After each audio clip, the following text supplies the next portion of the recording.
Sí, salgo ya hizo en la noche, el domingo que tengo.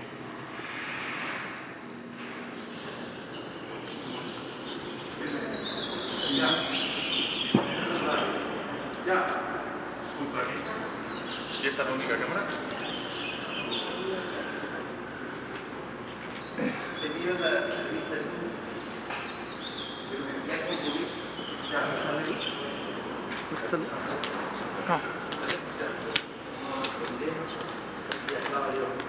pero hablé con él, muy generoso. Contraria a la imagen no te puedes imaginar, respetuoso, estamos preocupados por lo que está pasando, llenando médicos, termina al final diciéndome, sí, termina al final diciéndome que estoy perdido. Acá está el ministro de Justicia, por ahí está ningún comunista Marx. Allá.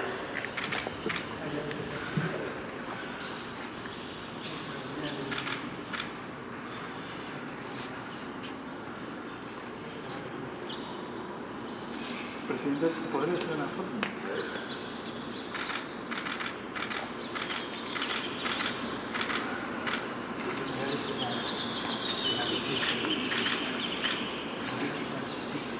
Todos los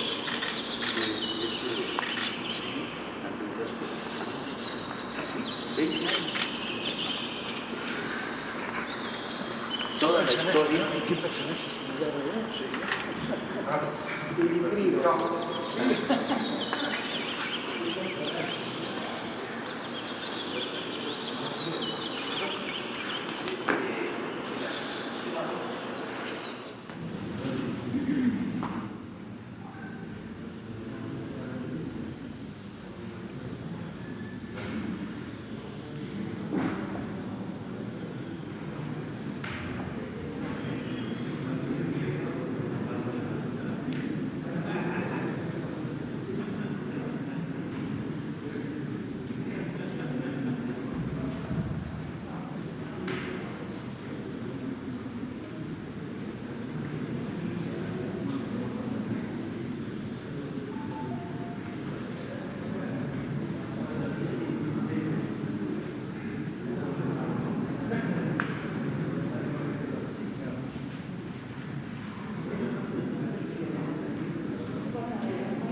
Pues hoy es un día especial. En esta conferencia mañanera tenemos de invitado a Alberto Fernández, presidente de Argentina, amigo nuestro, representante de un pueblo hermano, fraterno, como es el pueblo de Argentina, y vamos a llevar a cabo esta conferencia como todos los días y como lo hacemos los martes, que se dedica la conferencia a informar sobre el tema de salud, el pulso de la salud. vamos a informar sobre la salud, luego, si lo desea, vamos a escuchar con mucho gusto, con agrado, a Alberto, y al final yo también quiero dar a conocer algo al pueblo de México, y al final, porque nos va a dar tiempo, abrimos la sesión para las preguntas y las respuestas. Nos da también mucho gusto que estén periodistas argentinos, mujeres y hombres, de modo que vamos a equilibrar, vamos a darle la oportunidad de que pregunte un periodista argentino y un mexicano, hombre o mujer. Así vamos a trabajar, ese es el formato de esta conferencia especial. Iniciamos con el informe del doctor Jorge Alcocer Varela, que es secretario de Salud de México. Él nos va a informar.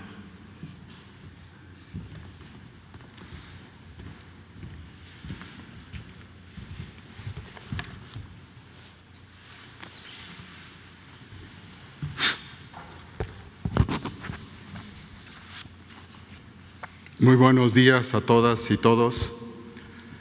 Con su permiso, señor presidente Andrés Manuel López Obrador, excelentísimo señor presidente de la República de Argentina, señor Alberto Fernández, un presidente que decidió poner de pie a su país y con ello a su sistema sanitario.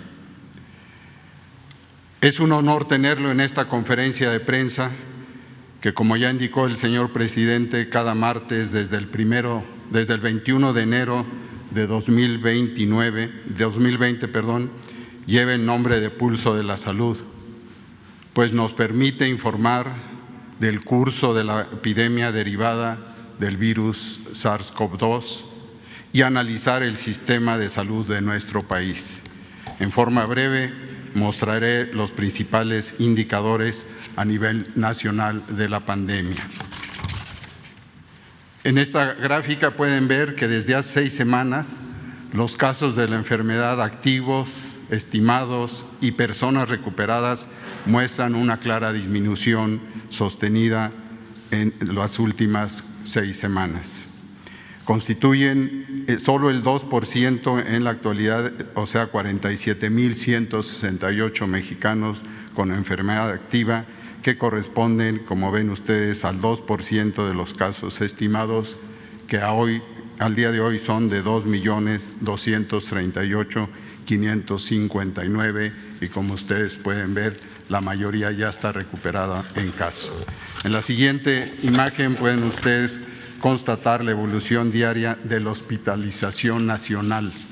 Esto es un indicador mundial de cómo va la pandemia, y está en estos momentos una ocupación de 34% de las camas, en general de las camas disponibles, tanto las en amarillo generales, totales, en rojo las que son de hospitalización ocupada.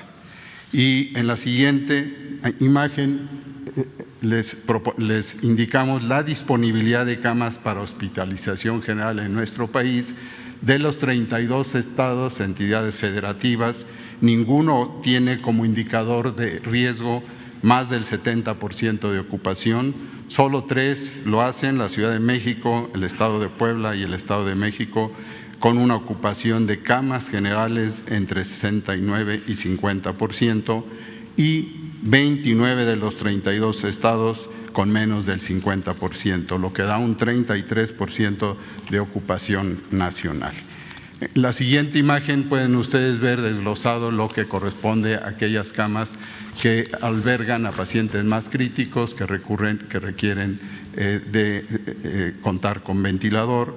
En esto la ocupación ha sido decreciente, en un 36% existe la ocupación nacional y ningún estado lo tiene en más del 70%. Solo uno de ellos, la Ciudad de México, que es la más grande de la zona conurbada, entre el 50 y 69%, y 31 de ellos con menos del 50%. En el siguiente punto, y muy brevemente también, presentaré la Estrategia Nacional de Vacunación, un panorama general, y como ustedes pueden ver, aquí está representado en barras el avance diario desde el 24 de diciembre que tuvimos la oportunidad de recibir de la casa Pfizer las vacunas hasta la actualidad, donde destacan, y esto es acorde con la disponibilidad de vacunas que repercute a nivel mundial con ciertas dificultades, 306.082 vacunados en un solo día, que fue el 18 de febrero. Ayer tan solo se aplicaron 38.790 de las vacunas. Y en la siguiente imagen pueden ustedes ver el avance acumulado que nos lleva a tener hoy, hasta ayer, 1.733.404 dosis aplicadas de las iniciadas en el 24 de diciembre. En la siguiente se ve la distribución que cubre el 70% de las entidades federativas, con ya avances en el grupo prioritario, el segundo grupo prioritario de importancia. Ustedes saben que el primero ha sido la atención, la vacunación a los profesionistas de la salud que se encargan y están al frente de la primera línea de atención a pacientes con COVID.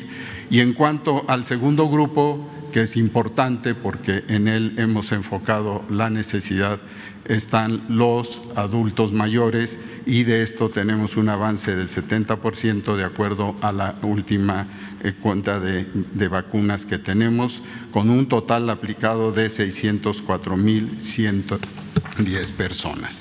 Y en esta imagen, la siguiente por favor, vemos los esquemas hasta ahora completos. En la primera dosis y segunda dosis del ya señalado grupo prioritario de personal de la salud, tenemos 651.449 médicos y profesionistas de la salud en su primera dosis, y ya están la segunda dosis, la han recibido 456.217. Estas son vacunas de Pfizer. Y el personal educativo en un estado ha tenido la aplicación de 17.463, cuando apuntamos en los últimos días la mayor atención y aplicación de vacunas a los adultos mayores, de los cuales hemos cubierto 608.275 con la primera dosis. En la Estrategia Nacional de Vacunación nos mandata tener, en la siguiente por favor, un cuidado especial para la seguridad y constatarlo, y esto está constatado en estas dos vacunas, la de los adultos mayores con la vacuna de AstraZeneca y lo ya mencionado en los personal de atención a la salud, con una seguridad que nos da que solo el 0.4% de las vacunas han tenido un efecto secundario atribuible a la vacunación. Con esto termino esta presentación y les agradezco mucho.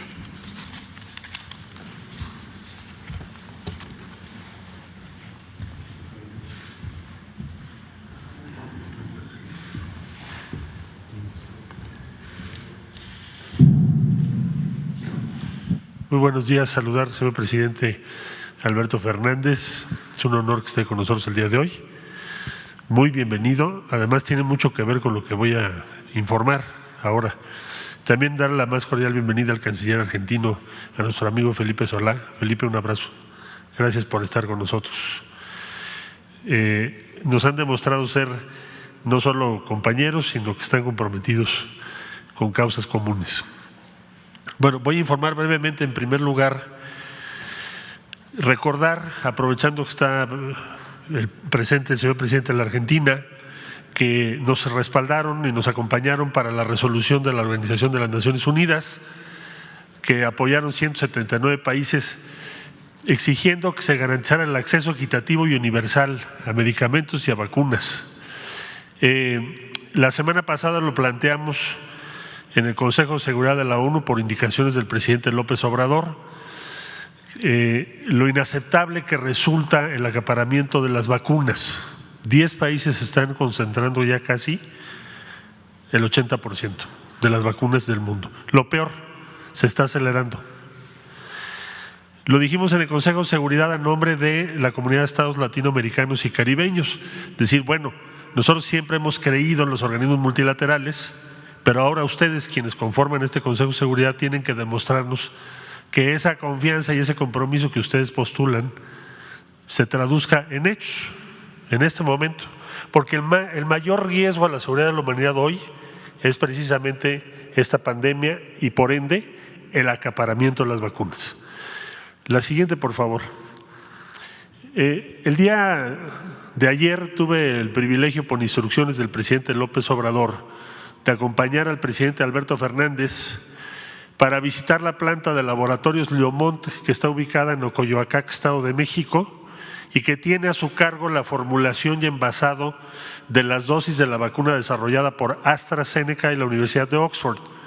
Recordarles a ustedes, aprovechando la presencia del presidente Fernández y por supuesto del presidente López Obrador, que México y Argentina, en colaboración con la Fundación SLIM, firmaron un acuerdo para producir, envasar y distribuir más de 200 millones de dosis de AstraZeneca para toda América Latina, es decir, predicar con el ejemplo, porque si no estaríamos haciendo lo mismo que los países que se dedican solo a ver por sí solos, por sí mismos.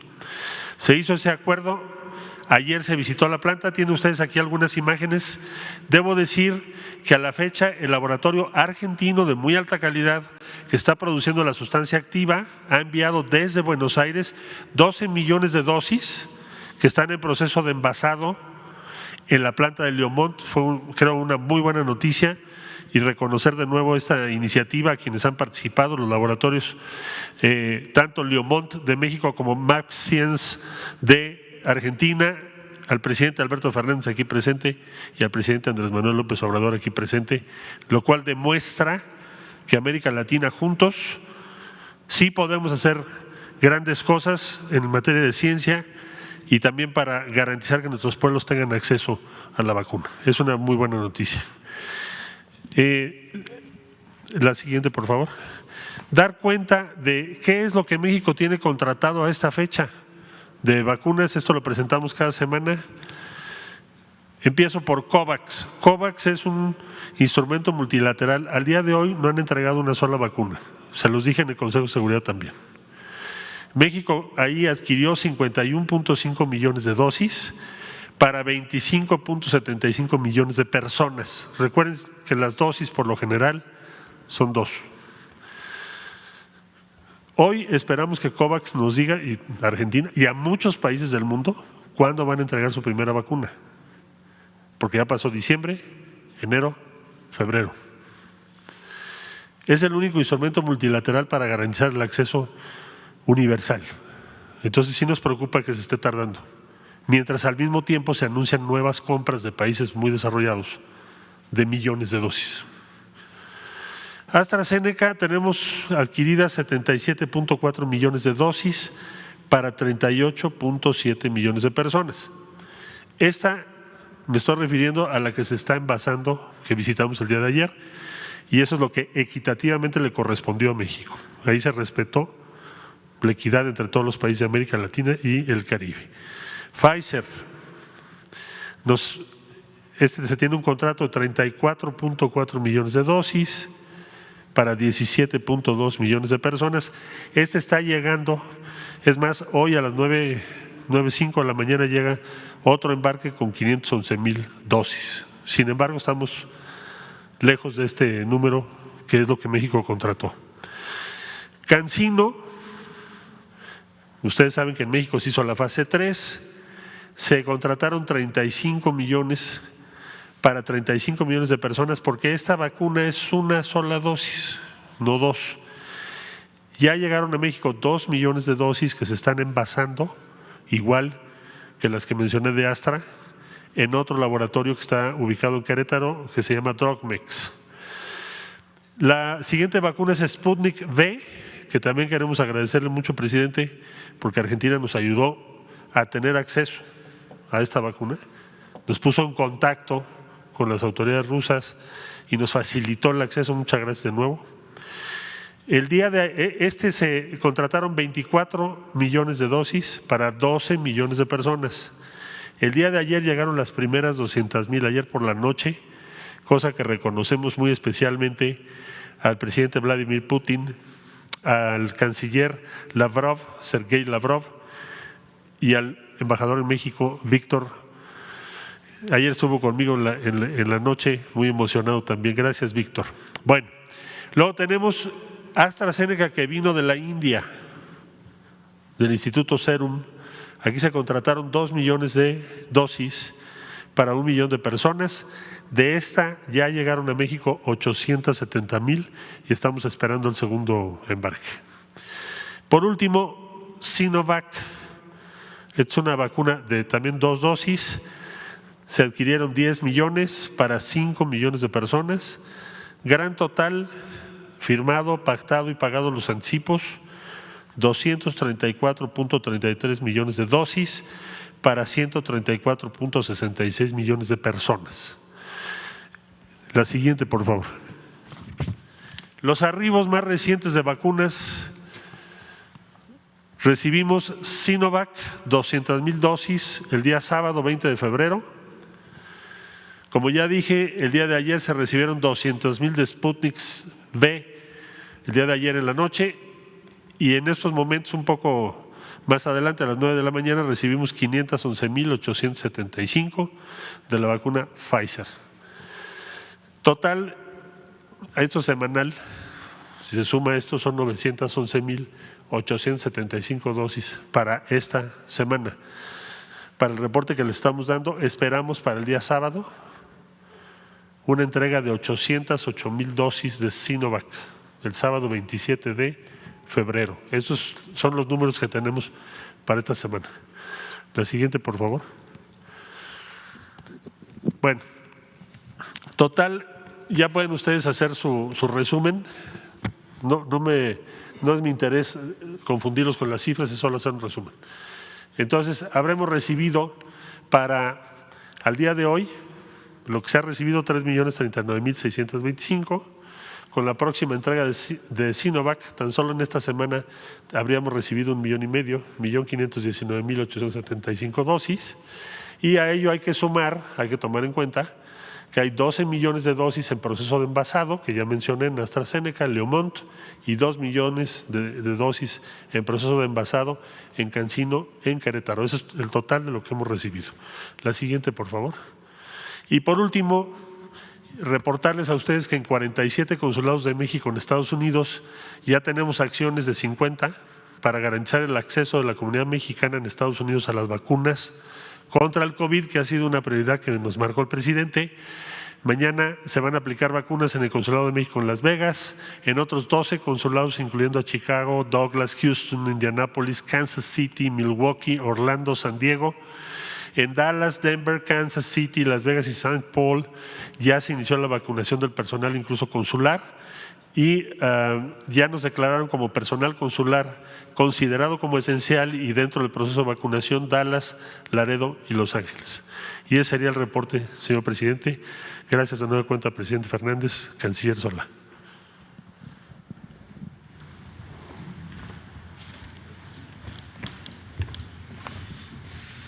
¿No tienen el video?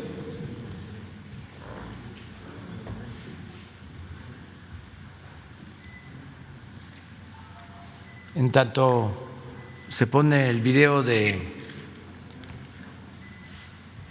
las dosis que llegaron ayer, agradecer mucho a Alberto por su apoyo en todo lo relacionado con las vacunas. Hay dos acciones que nos han ayudado mucho de parte del gobierno de Argentina.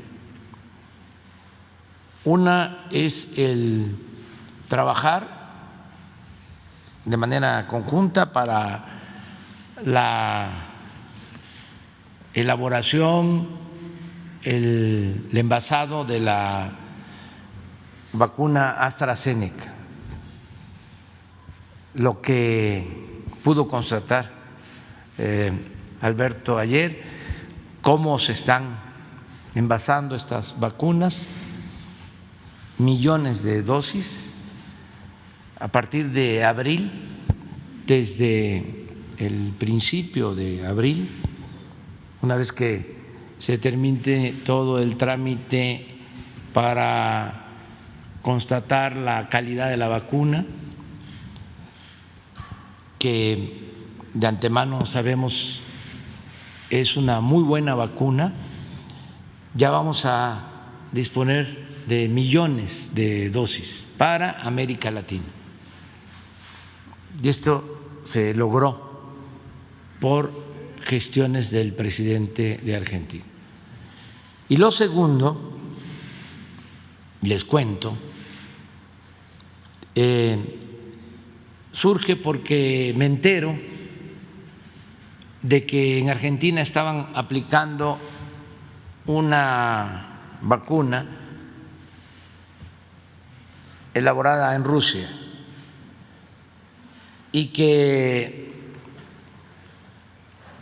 es de un laboratorio de mucho prestigio, laboratorio que incluso creo, no estoy muy seguro, aparece mencionado en una de las novelas de los escritores rusos, Dostoyevsky o Tolstoy o Gogol, alguien hace mención a ese laboratorio que tiene muchísimo tiempo y mucho prestigio. Entonces, como antes de esta mañanera, todos los días nos reunimos el Gabinete de Seguridad de 6 a 7 de la mañana, porque nosotros recibimos el reporte, el parte de lo que sucede en las últimas 24 horas en el país, en lo que tiene que ver con delitos que se cometen. En la mañana, que en estas reuniones también nos están acompañando desde que estamos padeciendo de la pandemia, el doctor Alcocer, el doctor Hugo López-Gatell. Les comento, ayer me enteré, les dije, de que hay un acuerdo entre el gobierno de Rusia, el gobierno de Argentina, hay una vacuna, ¿por qué no van a Argentina?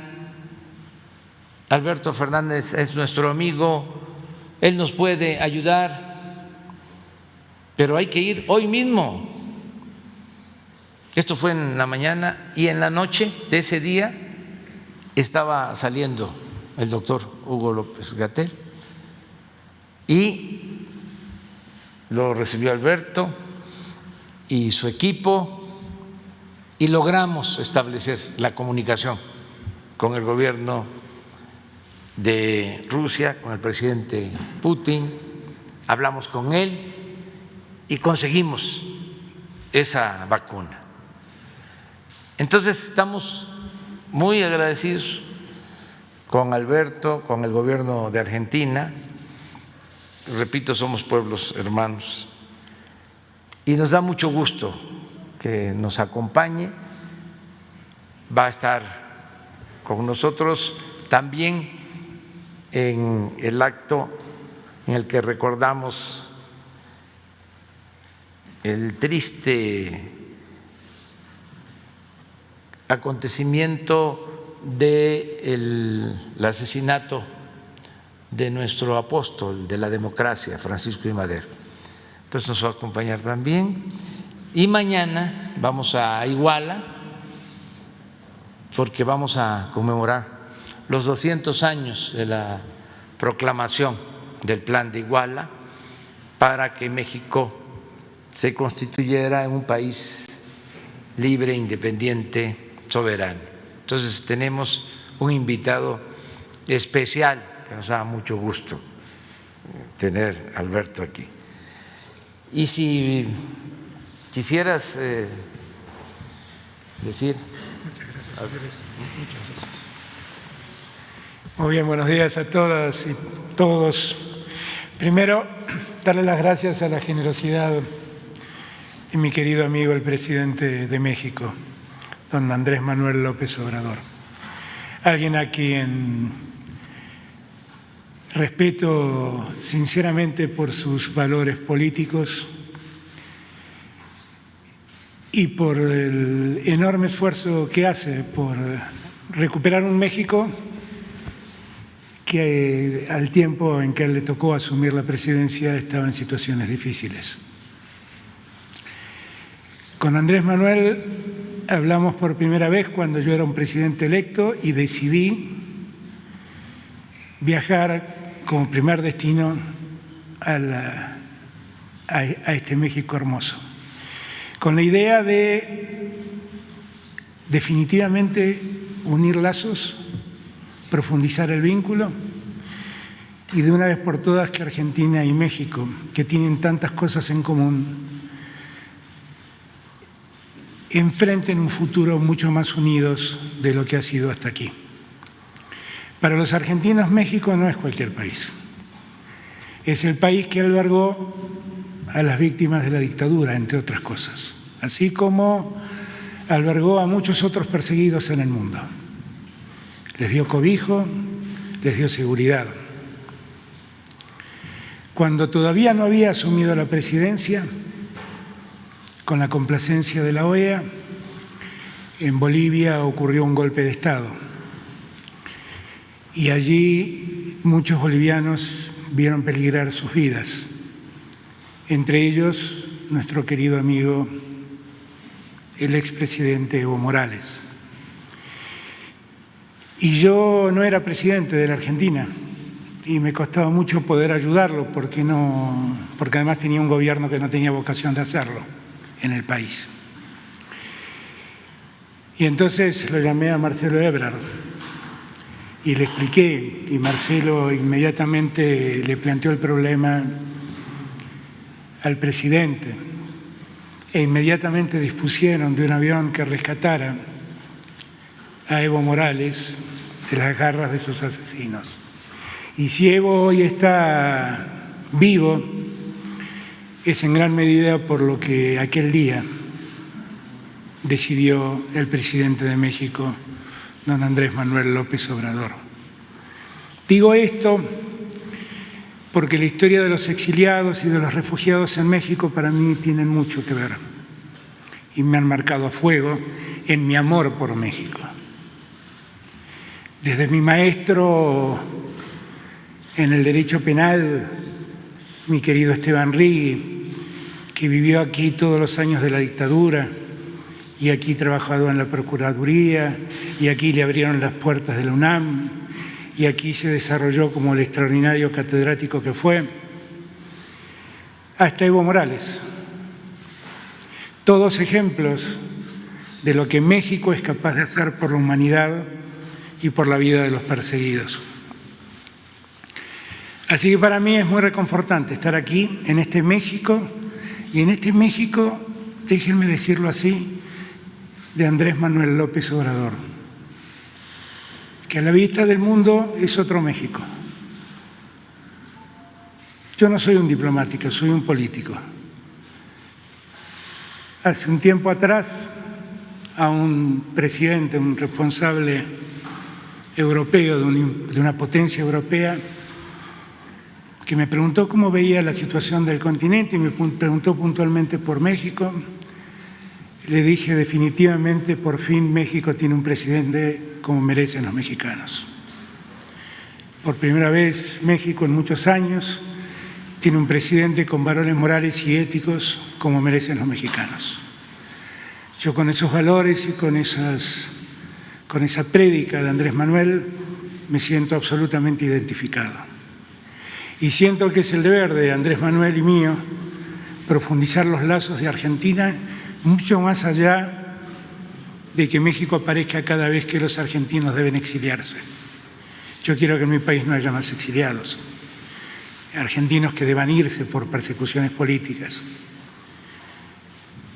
Pero la verdad es que siempre estaremos agradecidos a México por cómo abrió las puertas a esos argentinos. Pero Argentina y México tienen un futuro, y tienen un futuro en Latinoamérica.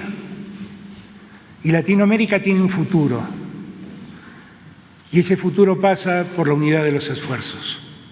Con lo cual, yo le agradezco toda la generosidad de las palabras de Andrés Manuel. Pero que México y Argentina estén unidos es un deber que tenemos.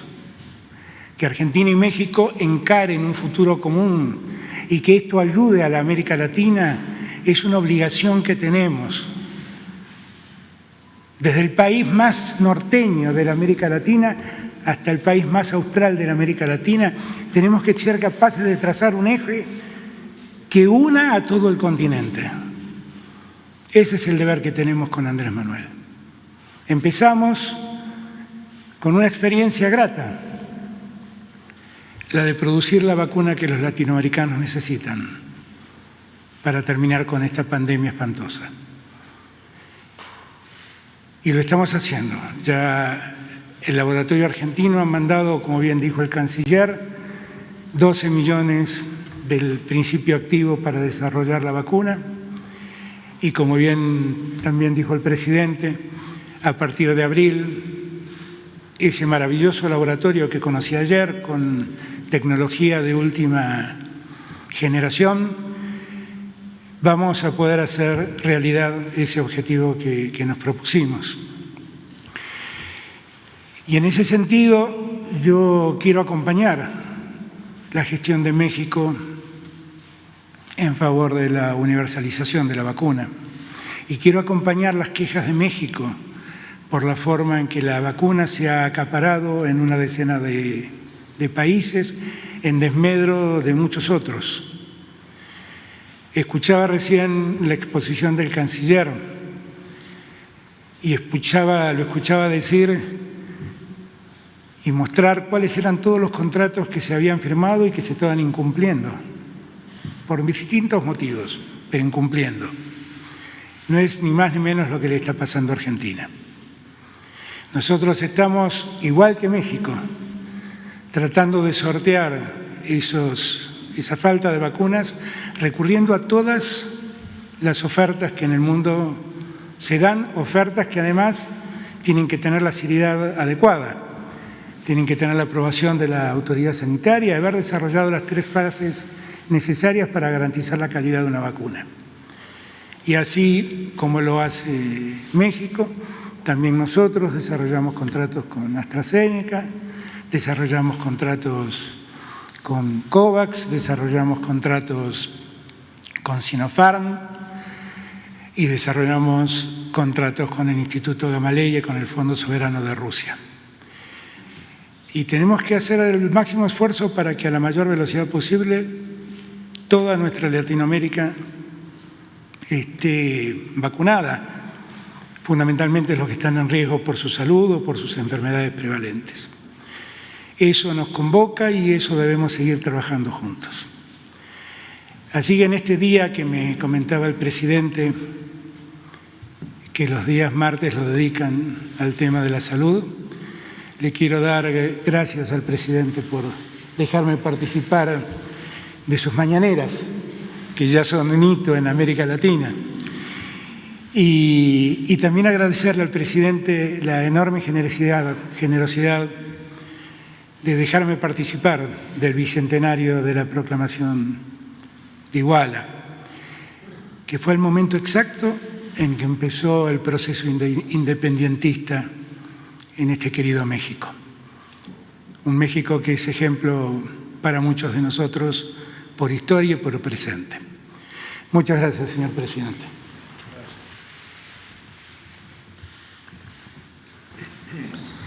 Bueno, pues continuamos. Tenía pensado dar a conocer un documento que de una vez, sí, porque no se sale de contexto. Es una carta que el día de hoy estoy enviando a la gobernadora de Sonora, Claudia Pavlovich, a la jefa de gobierno de la Ciudad de México, Claudia Sheinbaum, y a los gobernadores de nuestra República. Y quiero leerla para que los mexicanos se enteren.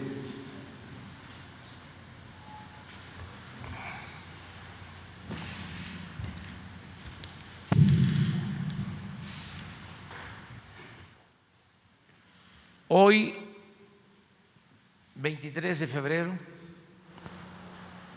cuando recordamos tristes y avergonzados el horrendo crimen cometido por déspotas y tiranos en contra del presidente Francisco I. Madero y del vicepresidente José María Pino Suárez, me dirijo a ustedes para hacerles con absoluto respeto a sus personas, investiduras, facultades y autonomías constitucionales una atenta recomendación con miras a las próximas elecciones y con el más sincero propósito de establecer en definitiva una auténtica democracia en nuestro país. En muy pocos momentos de nuestra historia se ha visto realizado este ideal de la democracia. Y recuerdo tres.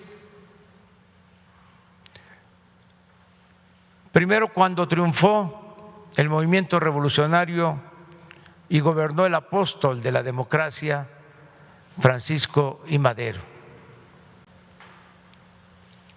Luego, en el año 2000, cuando se respetó el triunfo del Partido Acción Nacional y de su candidato a la presidencia, y recientemente, en las últimas elecciones del 1 de julio de 2018, cuando la mayoría de los ciudadanos decidió apoyar el proceso de transformación que está en marcha para desterrar la corrupción y el régimen de injusticias y privilegios que predominaba. Como es evidente, en la actualidad hay condiciones inmejorables para convertir en realidad esa aspiración histórica de México y establecer una verdadera democracia en nuestro país. El pueblo así lo demanda. Hay partidos bien definidos en el terreno político e ideológico. Existen instituciones electorales encaminadas a ser cada vez más libres e independientes, como el Instituto Nacional Electoral, el Tribunal Electoral del Poder Judicial de la Federación y la Fiscalía Electoral recientemente creada para combatir delitos que se cometan en esta materia y que ahora están considerados en la Constitución y en el Código Penal como graves, por lo que se castiga con cárcel y sin derecho a salir bajo fianza a quienes violen las libertades políticas de los ciudadanos. Además, y esto es muy importante, se sostiene desde la Presidencia de la República el indeclinable compromiso de respetar y hacer respetar la voluntad soberana del pueblo. Por eso no tengo duda que en esta gran tarea contaremos también con la más amplia y convencida colaboración de todas y todos ustedes. La historia nos ha enseñado que la estabilidad política no se consigue en ausencia de libertad ni mediante el puro progreso material. La democracia podrá no traer el cuerno de la abundancia, pero sí produce equilibrios necesarios para evitar que una persona o una minoría se adueñe del poder público y se propicie que la riqueza, en vez de distribuirse con justicia, se concentre en unas cuantas manos. No olvidemos que muchos de los problemas que han dado al traste con el progreso de México se han originado por la corrupción engendrada por el predominio de un sistema político elitista y antidemocrático. En consecuencia, gobernadora, gobernadores y jefa de gobierno de la Ciudad de México, les propongo de la manera más horizontal y respetuosa que establezcamos un acuerdo nacional en favor de la democracia. Por mi parte, les manifiesto que actuaré, como siempre, con absoluta rectitud y en defensa de la soberanía popular. Y a esto mismo les convoco a ustedes. Concretamente, les exhorto a que no intervengamos para apoyar a ningún candidato de ningún partido, a no permitir que se utilice el presupuesto público con fines electorales, a denunciar la entrega de dinero del crimen organizado o de la delincuencia de cuello blanco para financiar campañas, a impedir la compra de lealtades o conciencias, a no traficar con la pobreza de la gente, a no solapar a tramposos o mapaches electorales, a evitar el acarreo y el relleno de urnas, la falsificación de actas y todas esas abominables prácticas ilegales y antidemocráticas que deben quedar en el pasado de manera definitiva. Sigamos el ejemplo del gran Francisco I. Madero, cuyo principal aporte se dio precisamente en el terreno de la democracia. En ese aspecto no hay precedente en nuestra historia. Nadie como él ha creído con tanta devoción en la democracia. Nadie se ha preocupado tanto como él por hacer realidad ese ideal que era la más profunda de sus convicciones. Creía con toda sinceridad que al establecerse una república democrática, México podría resolver sus grandes y graves problemas y avanzar con libertad y justicia hacia la prosperidad. Madero no solo nos legó el esbozo de este proyecto alternativo de nación que ha debido esperar un siglo a las condiciones para hacerse realidad, sino que dio lecciones de cómo hacerlo en medio de la tempestad. Su congruencia en este fundamental asunto se advierte de principio a fin. Todavía estaba en Ciudad Juárez cuando declaró en mayo de 1911 a un periodista estadounidense del New York World: al subir yo al poder voy encarnando dos principios, uno de ellos sancionado ya por la Constitución y que de mí depende que se cumpla, y que es el de la no reelección. Otro, el sufragio efectivo. Para lograr este último, se necesita reformar la ley electoral y esto depende principalmente del pueblo, pero yo me voy a constituir en el principal guardián de esa prerrogativa popular y consideraré que mi principal deber es facilitar la libre manifestación de la voluntad popular a fin de que las leyes sean genuina expresión de esa voluntad. En una palabra, voy a ser el principal amigo y defensor de las libertades del pueblo. Por los momentos históricos por los que atraviesa México, considero secundario todo lo demás. Ya en la presidencia son muchas las muestras de respeto al sufragio y casi inexistentes las denuncias por violaciones de los procesos electorales por parte del Ejecutivo Federal. Madero, como ningún otro presidente en la historia, procuró que las elecciones fueran libres y limpias. Veamos algunos ejemplos documentados por el historiador Alfonso Taracena.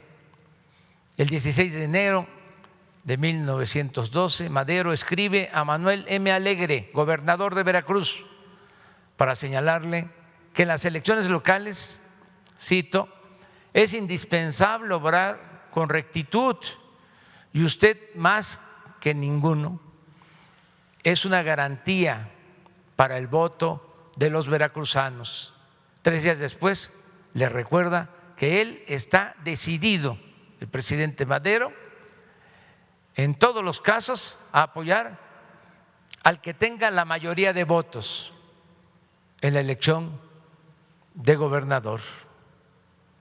Le repito, le dice el 23 de enero, para mí es exactamente igual cualquiera de los dos candidatos que resulte triunfante, pues únicamente deseo que el que tenga más votos resulte electo, por ser esos los principios porque tanto hemos luchado. Finalmente, el 29 de ese mismo mes, le expresa su satisfacción porque los resultados obtenidos demuestran que hubo libertad completa en las elecciones. El 25 de enero de 1912, Madero le escribe al general Jerónimo Treviño, que seguía siendo el hombre fuerte de Nuevo León. Cito, usted sabe que los principios de nuestro gobierno son hacer que sea respetado el voto público en todo y por todo, y considero que únicamente son estables en los gobiernos de los estados los gobernadores que cuentan con la mayoría. Por estas circunstancias me permito suplicar a usted se dirija en lo confidencial al gobernador, al general Estrada y personas influyentes del estado para recomendarles la más absoluta neutralidad en las elecciones y que dedique todos sus esfuerzos para hacer que sea respetado el voto público. El 28 de mayo, en víspera de los comicios, expone con precisión a Manuel Mestre Illaza, gobernador de Tabasco, el principio de equidad que debía prevalecer entre los candidatos.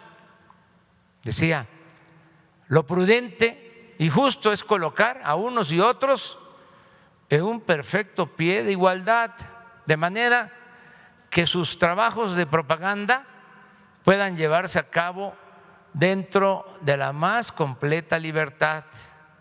Considera que el gobernador no debe de inmiscuirse en buscar un apoyo moral exclusivo para determinados candidatos y subraya que la alta honradez política de Mestre es la mejor garantía de que el pueblo no va a encontrar obstáculos en las próximas elecciones para la libre manifestación de su voluntad.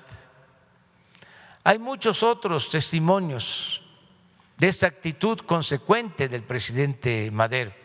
Por ejemplo, el 25 de julio, en un mitin en Pachuca, Hidalgo, un diputado expresa que en Tulancingo, su pueblo, era la primera vez que en realidad se había celebrado elecciones. Y en respuesta frente a la multitud, Madero le ofrece que también serán libres las de gobernador, por si hubiese duda y como una prueba más de el proceder consecuente de Madero en el terreno de la práctica democrática. Recordemos su admirable actitud de imparcialidad en relación con los candidatos porfiristas o abiertamente opositores a su gobierno. En este aspecto destaco el caso de Nemesio García Naranjo, uno de sus más tenaces detractores, que triunfa en el distrito de Lampazos, Nuevo León, y el 2 de octubre la Cámara le entrega por unanimidad su credencial de diputado. En Tabasco sucede lo mismo. En la región de la Chontalpa es electo diputado don Tirso Inurreta, un recalcitrante, porfirista, y su triunfo se reconoce a pesar de que, tal como lo relata el propio Madero, cuando fui a Oaxaca en mi gira de propaganda, este señor, que era jefe político allí, estuvo a punto de encarcelarme, pero de todos modos necesitamos proceder con estricto apego a la ley, respetando siempre los derechos legítimos de todo ciudadano.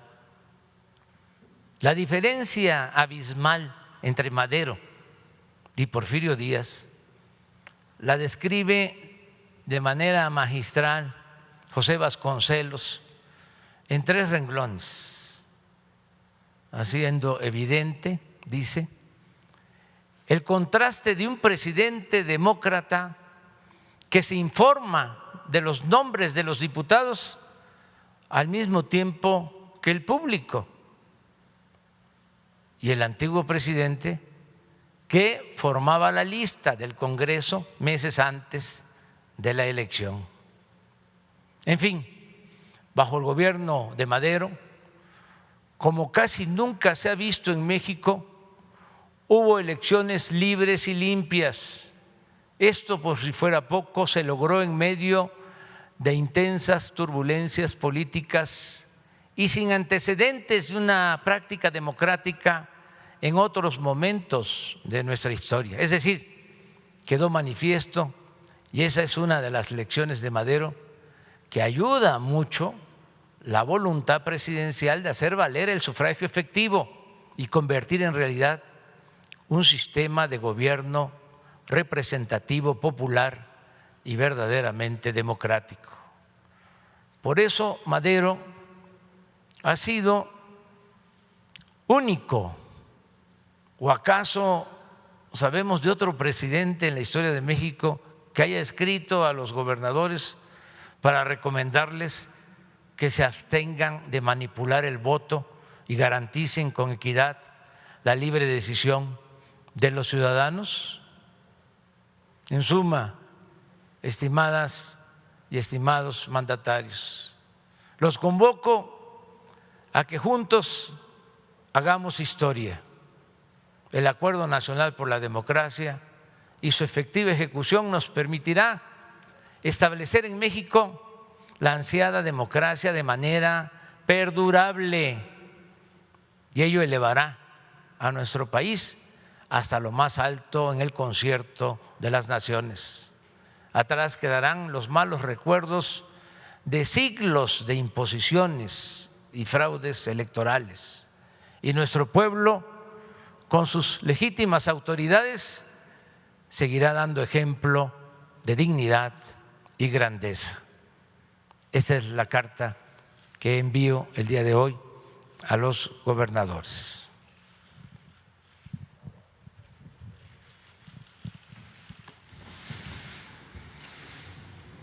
Pues ahora sí, vamos a abrir para preguntas. Argentina.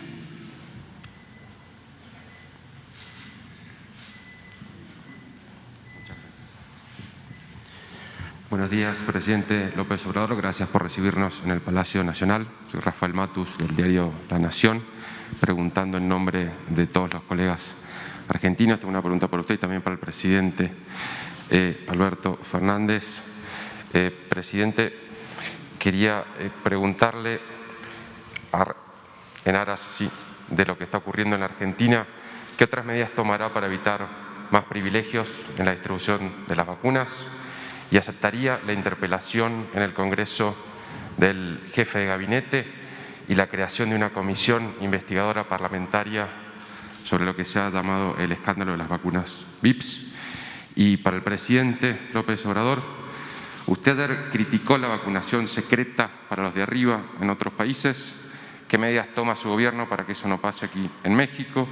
¿Y cómo planean ambos mejorar la equidad en la vacunación en la región? Y si piensan llevar el tema que han planteado al G20 o a la Asamblea General de las Naciones Unidas. Muchas gracias. Muchas gracias. Miren, siempre he planteado que el tema de las vacunas es un tema muy sensible y que debemos tratar con absoluta seriedad, porque el riesgo es que lo terminemos politizando y el riesgo es que terminemos haciendo lo que creo que nadie quiere hacer.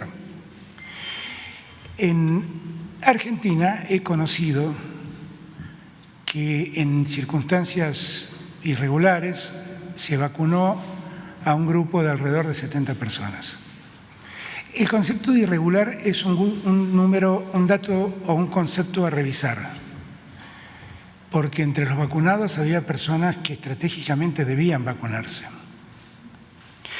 Los medios en Argentina ponen a Alberto Fernández entre los que recibió la vacuna indebidamente, pero yo me tuve que dar la vacuna porque los medios argentinos decían que no se podía confiar en la vacuna rusa. Y tuve que convocar a la confianza ciudadana. Por el mismo motivo se dio la vacuna Cristina, por el mismo motivo se dio la vacuna Axel, por el mismo motivo se dieron la vacuna muchos otros gobernadores, muchos de los cuales ni siquiera son oficialistas. Por el mismo motivo se dieron la vacuna a algunos intendentes que tampoco son oficialistas. Porque hubo una campaña despiadada, desatada en Argentina por la oposición, para hacerle sentir a los argentinos que la vacuna Sputnik V era veneno. Y hasta me denunciaron por estar distribuyendo veneno. Y ahora resulta que lo que me denunciaron me pide que por favor le dé el veneno a ellos y que consigan más veneno. Yo quisiera que la Argentina funcione de otro modo. Claramente, cuando yo tomé nota de lo que había pasado, reaccioné. Y perdí a un ministro en cuyo ministerio pasaron estas cosas, o bajo su dependencia pasaron estas cosas. He leído que han hecho una denuncia. Miren, el hecho es lo suficientemente grave como para que un ministro de la talla de Ginés González García haya debido dejar su cargo. Pero terminemos con la payasada. Yo le pido a los fiscales y a los jueces que hagan lo que deben. El delito, no hay ningún tipo penal en la Argentina que diga será castigado el que vacuna a otro que se adelantó en la fila. No existe ese delito. Y no se pueden construir delitos graciosamente. Ya lo hemos vivido. Si quieren trabajar, tienen muchos delitos para investigar. Pueden investigar el negocio de los peajes de Macri, pueden investigar el terrible y lamentable endeudamiento que la Argentina vivió, que no fue otra cosa que un negocio para los amigos del poder. Pueden investigar el vaciamiento del Congreso, pueden investigar el negocio de los parques eólicos, pueden investigar la responsabilidad de un ministro que mandó un submarino para que mueran 44 tripulantes. Miren todo lo que tienen para investigar y no investigan. El hecho, sin duda, es un hecho reprobable, porque nadie puede avalar que en las circunstancias que vivimos alguien tenga la posibilidad de adelantarse en la vacunación. Pero les pido que sean estrictos con la lectura de esas listas, porque en esas listas aparecen también personas que deben vacunarse por las características de la acción que desarrollan. Vacunar al presidente de la Comisión de Relaciones Exteriores de la Cámara de Diputados y del Senado es algo absolutamente razonable si uno piensa que deben salir del país y exponerse al riesgo del contagio. Vacunar al ministro de Economía, que con su equipo tiene que iniciar una gira entre todos los países del G7 tratando de buscar apoyo para Argentina, es algo absolutamente razonable porque su vida queda expuesta con todo eso. Con lo cual, a mí difícilmente me corran con estas lógicas. Yo detesto los privilegios. Yo no los ejerzo ni me valgo de ellos. No soporto que eso ocurra. Lamento que algunos lo hayan hecho. Y ya hablé con mi conducta. Y lo que le pido a algunos fiscales es que hagan el esfuerzo de volver a releer el Código Penal. No sé quién los aprobó ni en qué universidad aprobaron, pero ya hicieron demasiadas sinvergüenzadas para que sigan haciéndolas. Nosotros podemos dar respuesta de todo lo que hacemos. Y en este punto ya dimos respuesta. Porque cuando el Aras San Juan se hundió en el Mar del Sur, nadie le pidió la renuncia a nadie. Y cuando la directora de la Oficina Anticorrupción decía que ella no iba a perseguir a su presidente, nadie le pidió la renuncia a nadie. Y cuando ocurrió el desfalco objetivo de la deuda externa, nadie le pidió la renuncia a nadie. Y cuando en el gobierno anterior ocurrieron cosas tales como aumentar los peajes y al día siguiente que el presidente venda las acciones de la empresa de peajes, nadie le pidió la renuncia a nadie. Por favor, una vez pido que tengamos honestidad intelectual, una vez tengamos honestidad intelectual. Yo con mi conducta di cuenta de lo que debíamos hacer. El resto es hacer lo más miserable que se puede hacer, política con la desgracia de la pandemia. ¿Había alguna otra parte de la pregunta que hablaba? ¿Cómo? Bueno, nosotros, la interpelación es una facultad del Congreso, no es un tema mío, es un tema que decide el Congreso. Bueno, he ordenado, ayer hablé con Carla, hablé antes de ayer, perdón, antes de partir, le di orden de que dé la lista de las personas que aparentemente recibieron esa vacunación salteando protocolos. Vuelvo a repetir que algunos protocolos se saltearon por cuestiones de la actividad estratégica que realizaron personas y algunos protocolos se saltearon porque en sus diarios ustedes escribían que estábamos envenenando gente y le daban mucho eco a las barrabasadas que decía la oposición. Pero aún así dije, poné todos los nombres, y esos nombres se conocieron ayer, sin que nadie nos lo pida. ¿Ok? Después habrá una instancia de ver exactamente cómo ocurrió esto, porque ninguno de nosotros lo sabe, porque si lo hubiéramos sabido no lo hubiéramos avalado. ¿De acuerdo? ¿Quedó algo sin responder? Me parece que no, porque estás escribiendo. Bueno, gracias, no sé, Andrés Manuel. Bueno, nosotros respetamos mucho al gobierno de Argentina, respetamos y estimamos a Alberto, lo consideramos un hombre consecuente, de modo que no vamos a opinar sobre este asunto en estos momentos.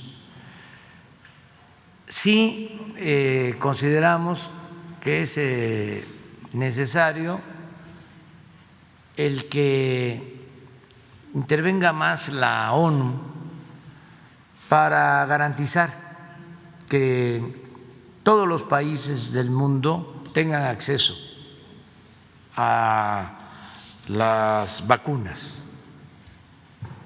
Nosotros presentamos una resolución en la ONU desde hace 6 meses, que fue aprobada casi por unanimidad con este propósito de evitar el acaparamiento de medicinas y de vacunas, porque se trata de derechos humanos, del derecho a la salud, del derecho a la vida, que es el principal de los derechos humanos. Se creó un mecanismo en la ONU, pero no está funcionando, porque de 80 países que cuentan con la vacuna, como se ha dicho, 10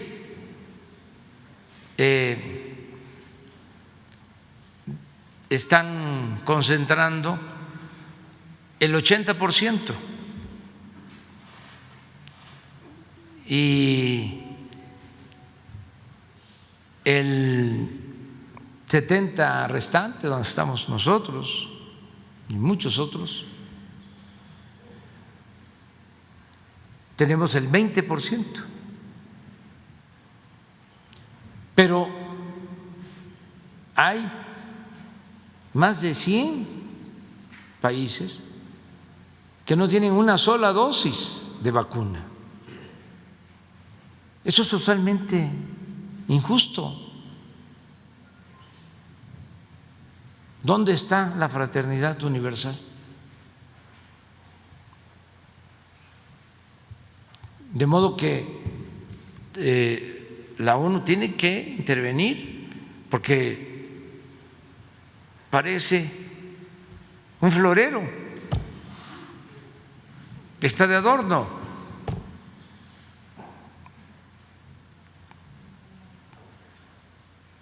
Y es un acuerdo de todos los gobiernos que se tiene que hacer valer.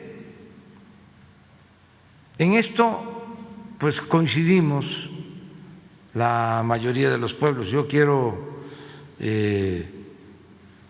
agradecer a farmacéuticas, a gobiernos extranjeros que nos están ayudando, pero sería ilustrativo, y aquí acostumbramos a hacerlo, el que veamos cómo está la vacunación en el mundo. No sé si tengan el último reporte.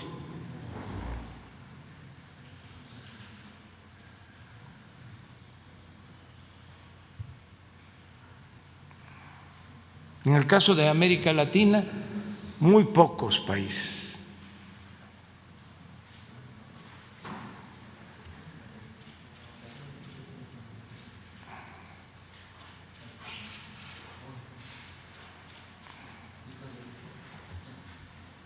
Miren,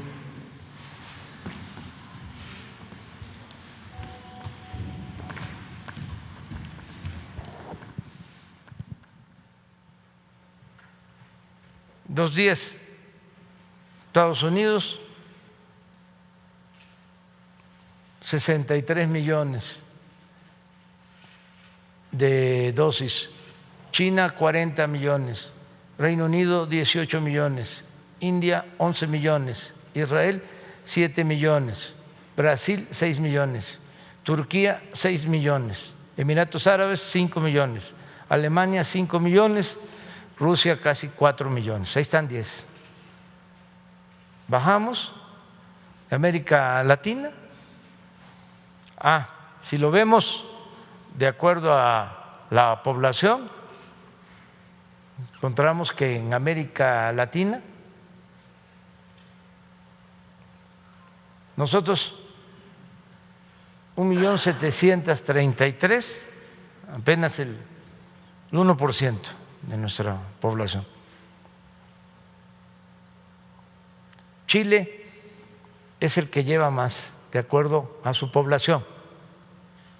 Tiene 2.871.000 dosis, 15% de su población. Luego Argentina está igual que nosotros, 1%, que han hecho un gran esfuerzo. ¿Seguimos?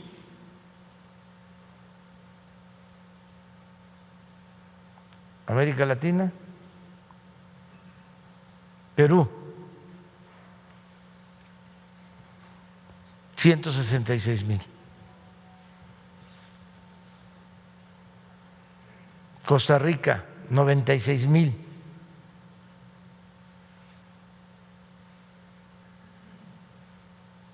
De acuerdo a su población, 1.1 también. ¿Sigue? Panamá, 47,000. Bolivia, 10,000. Ecuador, 8,000. Y ahí terminó. Son 90.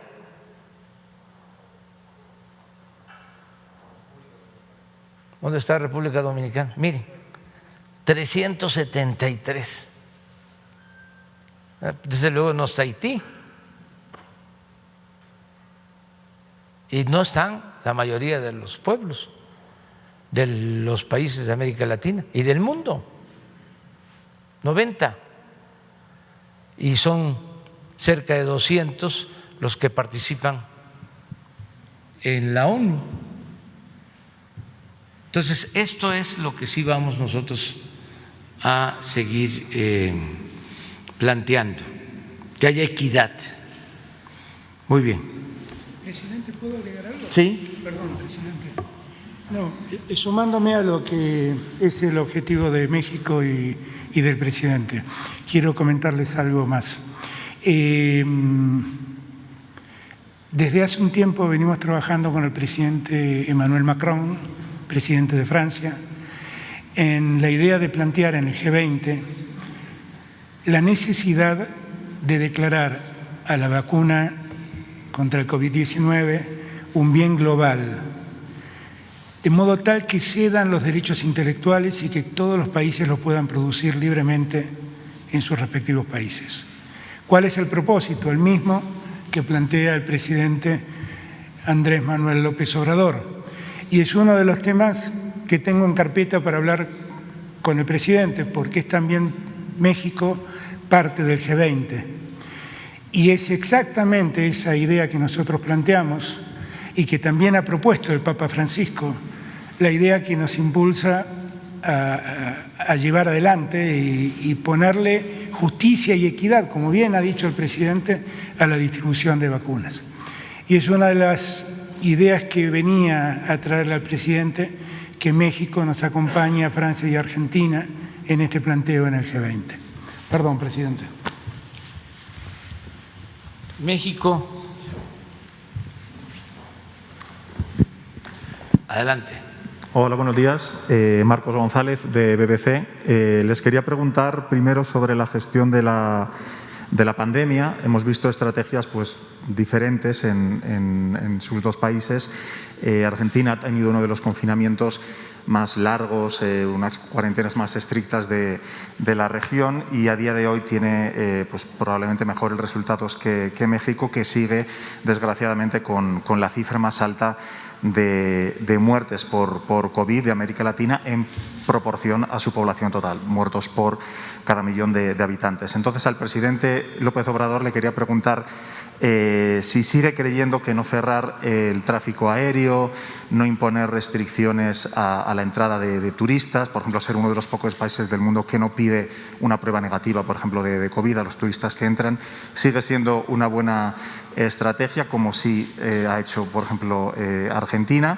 Y al presidente Fernández le quería preguntar por su opinión de un gesto que ha sido, por el que se le ha preguntado muchas veces al presidente López Obrador, y es el hecho de que no porte cubrebocas en sus eventos, en sus actos públicos, como hemos visto de hecho hace unos minutos en la recepción antes de esta conferencia, en el que usted sí portaba cubrebocas, pero el señor López Obrador no lo llevaba, y el ejemplo que eso supone para millones de personas que nos ven. Si me permiten, o después le puedo hacer otra pregunta a cada uno en nombre de mis compañeros, ¿se la hago ahora o se la seguido? ¿De una vez? Sí, de uno. Pues para el presidente López Obrador le quería preguntar si nos podía hacer un comentario, una valoración acerca de la detención ayer en Estados Unidos de Emma Coronel, la esposa de Joaquín El Chapo Guzmán. Y para el presidente Fernández, realmente dos cuestiones. Por una parte, ¿cuándo espera que Argentina alcance un acuerdo con el FMI? Ya que el Financial Times publicaba que la vicepresidenta Kirchner quiere retrasarlo, parecería hasta después de que pase la pandemia. Y, por otro lado, al hilo de lo que ya nos ha comentado del escándalo de las vacunas VIP, veíamos una encuesta, un estudio de la consultora Management and Fit que decía que el 71% de los argentinos cree que deberían renunciar todos los funcionarios implicados en ese escándalo. Le quería preguntar si cree que la respuesta por su parte ha sido suficiente al hilo de este sentir de la población o si podríamos esperar más renuncias de funcionarios en los próximos días. Gracias. Bueno, mire, nosotros desde el principio de la pandemia decidimos equilibrar, cuidar todo lo relacionado con los contagios. Nuestra estrategia fue informar diario, se tiene un informe sobre la pandemia para que nos cuidemos todos los mexicanos, que sepamos cómo cuidarnos y al mismo tiempo garantizar la libertad. Aquí se ha dicho varias veces, prohibido prohibir. Pensamos que se tienen que lograr las cosas de manera voluntaria, sin imponer nada, sin autoritarismos. Juárez decía, nada por la fuerza, todo por la razón y el derecho. Y eso es lo que hemos aplicado. Respetamos las políticas que se llevaron a cabo en otros países. Cada pueblo, cada país, cada gobierno tiene sus circunstancias. Nosotros definimos enfrentar la pandemia como lo hemos venido haciendo y consideramos que han sido buenos los resultados. Desde luego da mucha tristeza y dolor que se pierdan vidas humanas, pero es una situación difícil que hemos venido enfrentando con responsabilidad. Y acerca de las comparaciones, pues si se tratara de eso, yo podría contestarle nada más que es hasta de mal gusto, ofrezco disculpa, de que a la nación más poderosa del mundo que tenemos de vecinos les ha ido peor que a nosotros. Lamentamos mucho que esto pase al pueblo estadounidense, que es un pueblo también hermano, pero como que no conviene hacer comparaciones, como que no es un asunto de maniqueísmo. Y a veces la prensa no actúa con objetividad. Y en estos casos, como lo decía Alberto, yo pensaba que nada más era en México, la prensa conservadora, los que apoyaban a los gobiernos neoliberales que saquearon, yo creo que En el caso de México no hay duda. En el caso de Argentina no puedo decir más de lo que me consta, que endeudaron a Argentina. Eso sí me consta. Y que son responsables, y de eso no habla la prensa argentina ni la prensa mexicana, los organismos financieros internacionales que supuestamente actúan con imparcialidad y que no participan en política. Y eso es mentira. Ayer comentaba yo de cómo, a sabiendas de que Argentina ya no tenía capacidad para poder cumplir sus compromisos y recibía más créditos,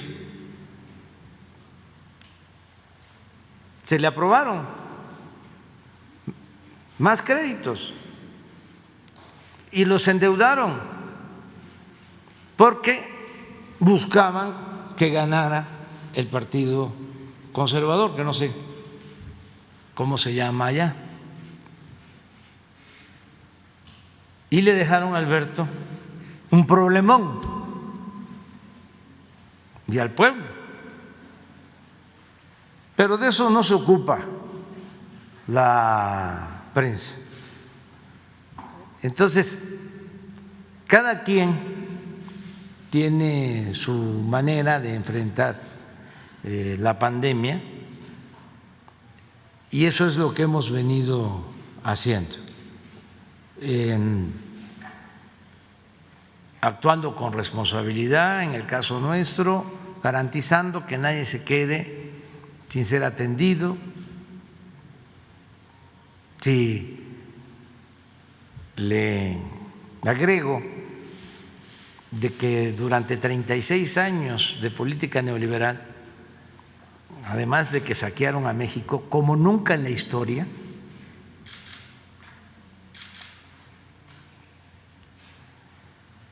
nos dejaron sin médicos, sin especialistas.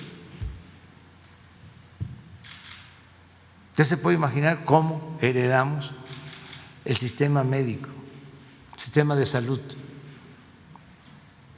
Lo dejaron por los suelos, porque lo único que les interesaba era robar.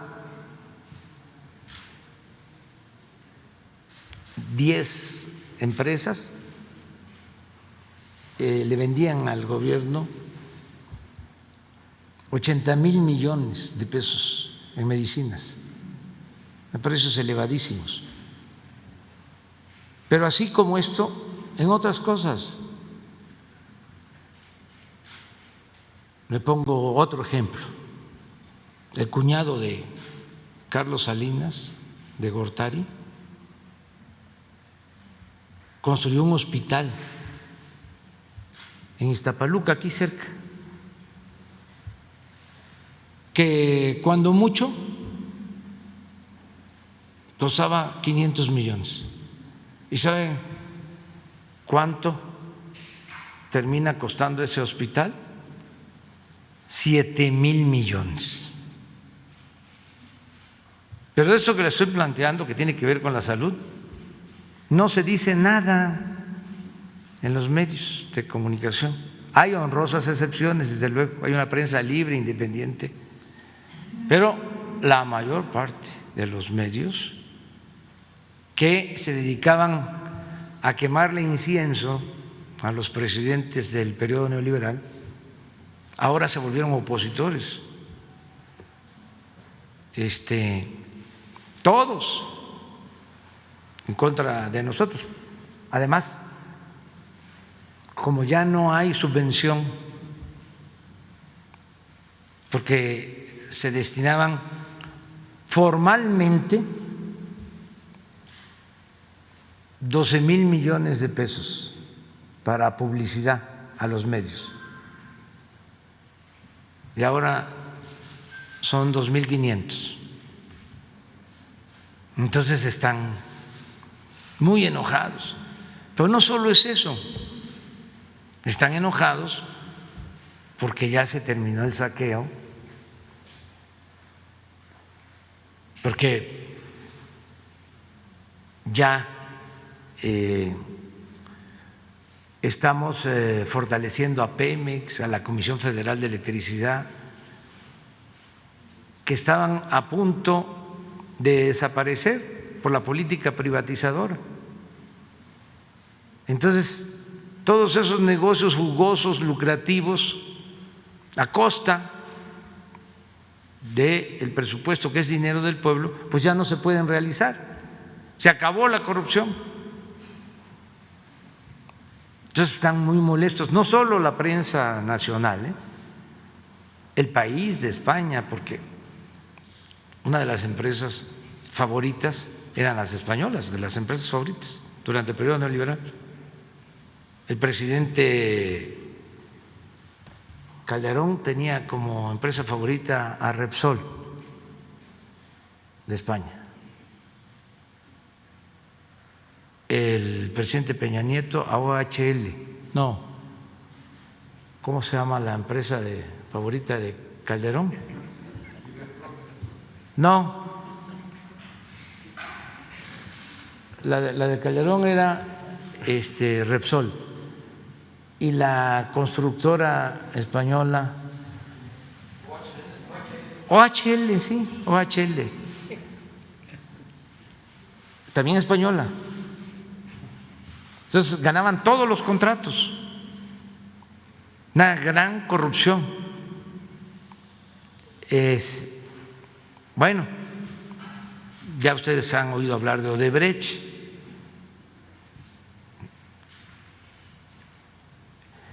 Tan es así que el presidente Calderón dejó la presidencia y se fue a trabajar de consejero de Iberdrola, una empresa española que genera energía eléctrica también por contratos que se les entregaron, y le vende a precios elevadísimos la energía eléctrica a la Comisión Federal de Electricidad. Bueno, de todo esto no hay información. O sea, callan como momias y gritan como pregoneros cuando se trata de atacar al gobierno de la transformación. Pero en fin, eso es lo que puedo contestar. Vamos con Argentina. Quedan preguntas pendientes para mí. No, lo voy a más cortar. Sí, es un asunto que deciden en Estados Unidos, la detienen. Su esposo, como se sabe, está también detenido. También agreguen de que está detenido el que era secretario de Seguridad Pública durante el gobierno de Calderón, acusado de recibir sobornos del señor Guzmán Loera. A lo mejor por eso es también la detención, que quieren tener más información de cómo se daba la relación, cómo se llevaba a cabo el contubernio, porque eso también fue un distintivo de los gobiernos neoliberales, la asociación delictuosa entre autoridad y delincuencia. No se sabía dónde terminaba la delincuencia y dónde comenzaba la autoridad. Entonces, puede ser por eso, ojalá informen más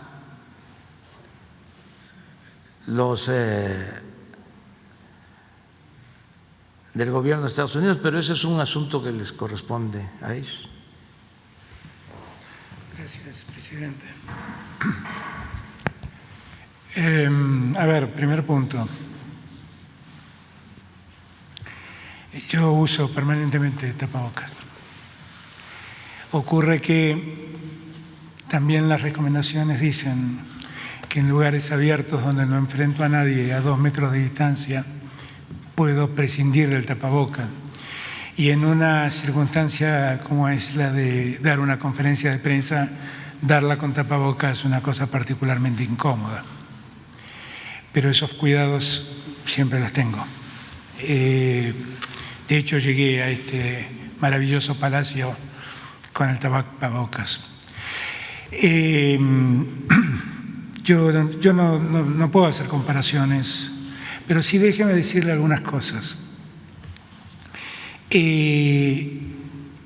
La Argentina debió hacer al inicio de la pandemia una cuarentena muy estricta, porque entre otras cosas, tampoco lo dicen los diarios argentinos, el sistema de salud argentino estaba devastado. El Ministerio de Salud había sido anulado. El ministro de Salud había dejado vencer millones de vacunas y en la Argentina habían vuelto enfermedades como el sarampión mientras las vacunas se pudrían en algún lugar de las aduanas. De esto mucho no se habla y no veo ningún fiscal preocupado por investigarlo. Ahora, nosotros debimos ser muy estrictos porque tuvimos que poner de pie un sistema de salud absolutamente destruido. Entre otras cosas, porque por ejemplo en la provincia de Buenos Aires había una gobernadora que se jactaba de que no iba a hacer más hospitales. Y llegó la pandemia y tuvimos que actuar con mucha fuerza para poner de pie ese sistema de salud. Y utilizamos alrededor de 90 días para hacer y para proveernos de todo lo que nos faltaba. Nos faltaban camas de terapia intensiva, nos faltaban hospitales, nos faltaban respiradores artificiales. En la Argentina, 2 hermanos en Córdoba habían montado una empresa que hace respiradores, pero hacían 40 respiradores al mes. Nos lo convocamos, tuvieron todo el apoyo del Estado y empezaron a hacer 500 respiradores por mes. Y lo que logramos, merced a ese tiempo inicial de pidiéndole a la gente que se quede en sus casas, lo que nosotros llamábamos el aislamiento sanitario, lo que logramos es poner en pie ese sistema de salud, porque si no, podía pasarnos lo que habíamos visto que pasaba en Europa, que la explosión fue tan enorme que el sistema sanitario no tenía capacidad de dar respuesta. Y un año después, la tranquilidad que tengo es que en la Argentina no hubo un solo argentino que fue a un hospital y le dijeron no hay lugar para usted. Y ningún médico tuvo que enfrentar la disyuntiva de decir ¿a quién le doy el respirador? Porque todos lo tuvieron. Después, lamentablemente, la pandemia se llevó 50.000 vidas de argentinos, de una edad promedio de 74 años. Y eso está claro que cuando la pandemia ataca a esa edad, indudablemente es muy difícil sobrepasarlo. La Argentina tiene muchos cuidados porque definitivamente, como a México, la enfermedad nos llegó importada en los aviones y por eso nosotros tenemos cuidados y precauciones. También es verdad que en la pandemia una de las claras disyuntivas que uno tiene que enfrentar es, esto se los digo con el máximo respeto, pero yo por momentos discuto con periodistas argentinos muchas veces y les digo que el periodista es como el plateísta que está en la tribuna mirando el partido de fútbol. Sabe lo que tiene que hacer el arquero, cómo tiene que cabecear el 9, cómo tiene que mandar el centro al wing, pero nunca jugó el partido de fútbol. Analizar desde la platea es una cosa muy simple. Jugar el partido es otra cosa. Andrés Manuel y yo pasaremos a la historia como los presidentes de la pandemia. Gobernar en la pandemia es gobernar lo desconocido, gobernar lo que nos conoce. Es luchar contra un enemigo invisible que nadie sabe por dónde ataca. Y por lo tanto, todos debimos ir aprendiendo en el camino cómo enfrentar este problema de un virus que además, ustedes europeos lo conocen bien, ha empezado a mutar y pareciera ser que se fortalece frente a los mecanismos de defensa que nosotros proponemos. Con lo cual, es muy fácil juzgar con números. Es muy difícil gobernar en la pandemia. Como bien dijo recién el presidente, cuando yo recién les comenté que a un líder europeo le dije México tiene un presidente como merecen los mexicanos, voy a confesarles algo más, que no creí oportuno decirlo, pero que después de escuchar al presidente creo que debo decirlo. México tiene el primer presidente honesto en muchos años, el primer presidente decente en muchos años. Y cuando lo escucho hablar como habla, lo escucho, lo veo actuar como actúa, cada día verifico más eso. Yo soy parte de una generación que abrazó la política y como bien dice mi querido amigo, entrañable amigo y maestro, Pepe Mujica, mirá, si querés hacer política, dedícate a otra cosa. Pone una empresa, pone un comercio. Si querés hacer dinero, dedícate a otra cosa. Pone un comercio, pone una empresa. Pero si querés hacer política, olvídate del dinero. Y yo creo en eso, como cree Andrés Manuel. Y la verdad, nos repugna ver cómo el poder mediático protege a los poderosos que hacen negocios vergonzosos con los que tienen el poder de turno. Yo no estoy para avalar nada de eso. A su pregunta de si voy a pedir más renuncias, mire, si hay más responsables, se van a tener los que se tengan que ir.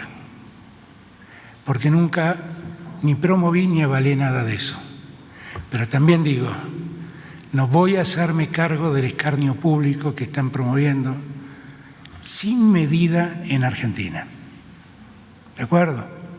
¿Le contesté?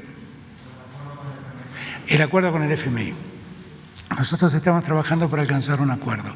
Parte de lo que gran parte de la prensa argentina hace es demonizar a Cristina, que la quieren mostrar siempre como una persona disruptiva y alocada que promueve soluciones que poco tienen que ver con lo que a la Argentina le puede convenir.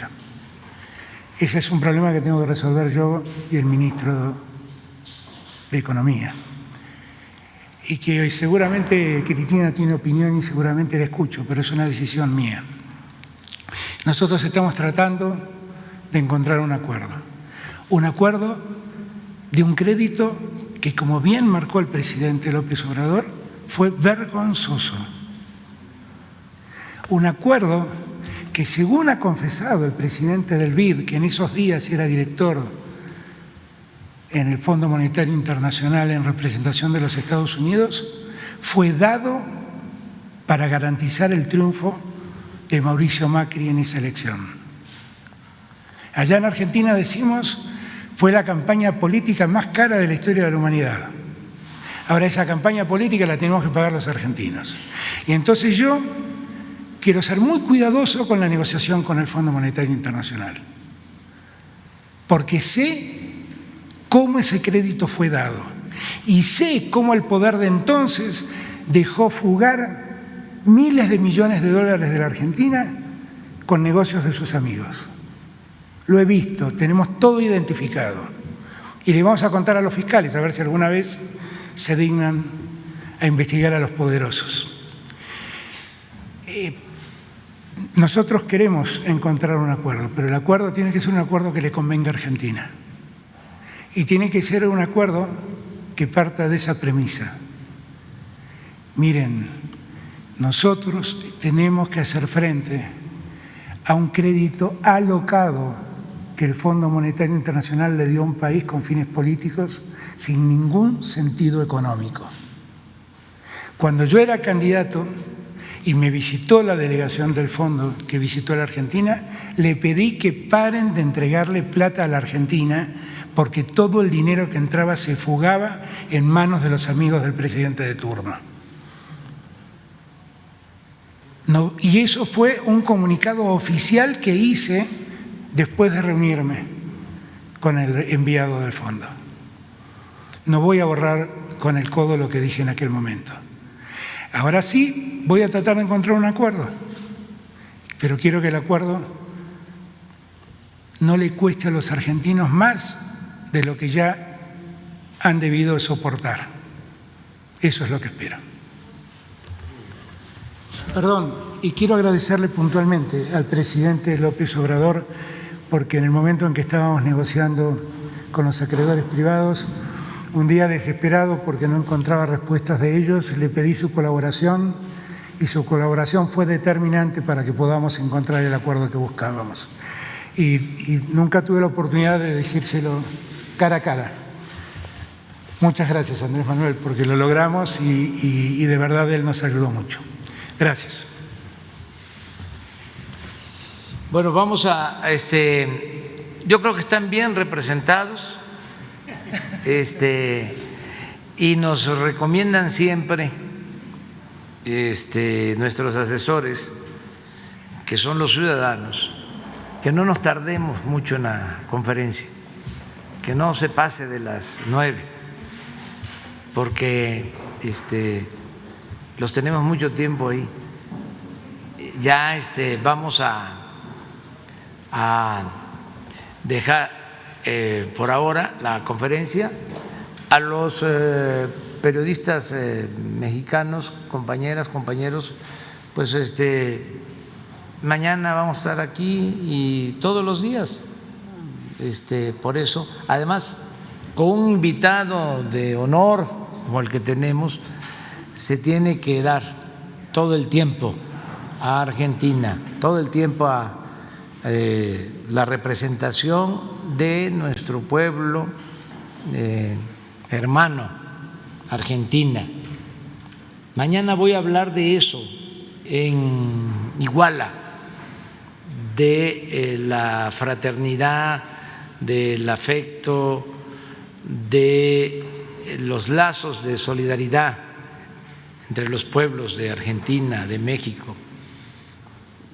Los maestros nuestros que nos dieron clase, los que estuvieron en la Facultad de Ciencias Políticas en México, cuando las dictaduras militares en el Cono Sur, en Argentina, todo eso que es una historia de mucha fraternidad de los pueblos,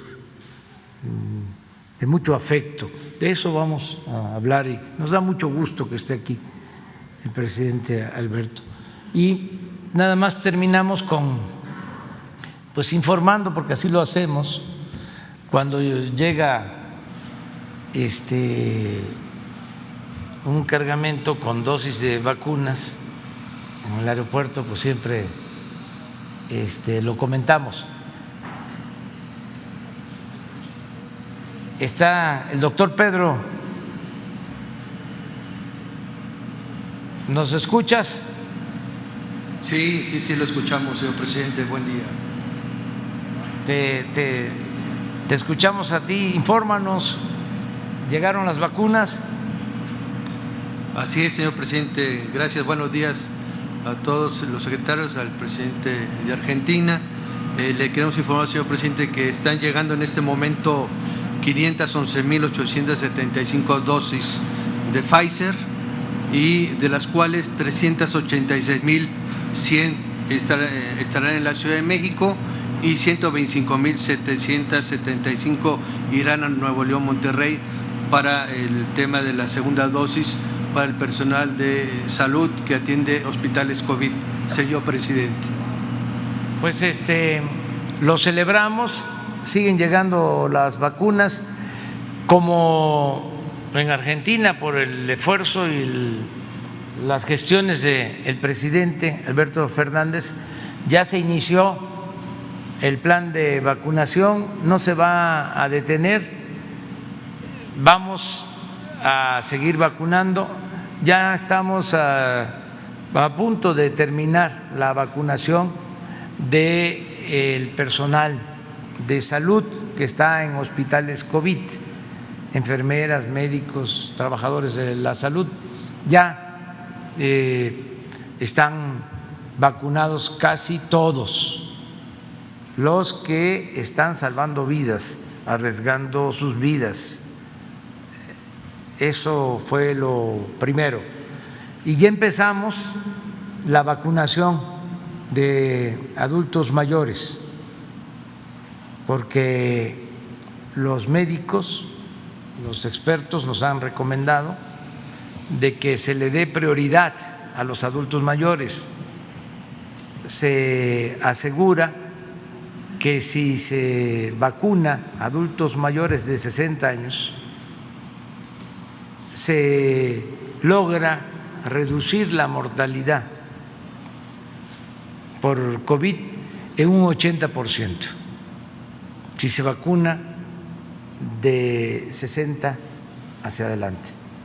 Entonces, la otra población preferente, luego de los médicos, de las enfermeras que están en hospitales COVID, son los adultos mayores. Pensamos que para abril vamos a tener vacunados, cuando menos con una primera dosis, a todos los adultos mayores del país. Y así vamos a seguir. Es vacuna universal,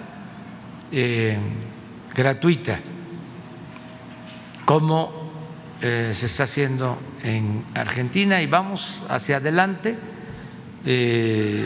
enfrentando esta crisis sanitaria y también la crisis económica, y vamos a salir, porque es mucha la fortaleza del pueblo de Argentina, del pueblo de México. Hemos enfrentado muchas adversidades, calamidades de todo tipo, y siempre se sale adelante. Entonces, yo termino por ahora y les invito para que mañana nos volvamos a encontrar aquí a las 7 de la mañana. Muchas gracias de todo corazón.